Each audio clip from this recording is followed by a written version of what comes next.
মায়েদের সারাদিনের ক্লান্তি, কষ্ট, ছুটোছুটি সারাদিন এটা সেটা নিয়ে ব্যস্ত থাকা কখন দূর হয় জানেন? এই যে ছোট্ট জাদুমণিটা যখন দেখি খুব সুন্দর করে খেলা করছে, হাসাহাসি করছে, খুবই ভালো লাগে তখন। তখন আর সারাদিনে যে কত ক্লান্তি, কতটা কষ্ট করেছি, কতটা স্ট্রাগল করেছি সব কিছু ভুলে যাই আমরা মায়েরা। আজকে আমার জাদুমণির ১ মাস পূর্ণ হলো। দেখতে দেখতে একটা মাস হয়ে গেল।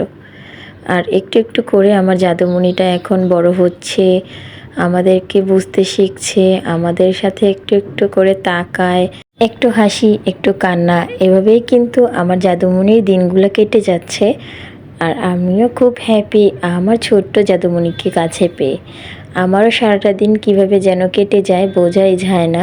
আর এই যে আমার সোনামণিটা এখন ঘুমিয়ে আছে, ঘুমের মধ্যে কতটা নিষ্পাপ দেখা যাচ্ছে।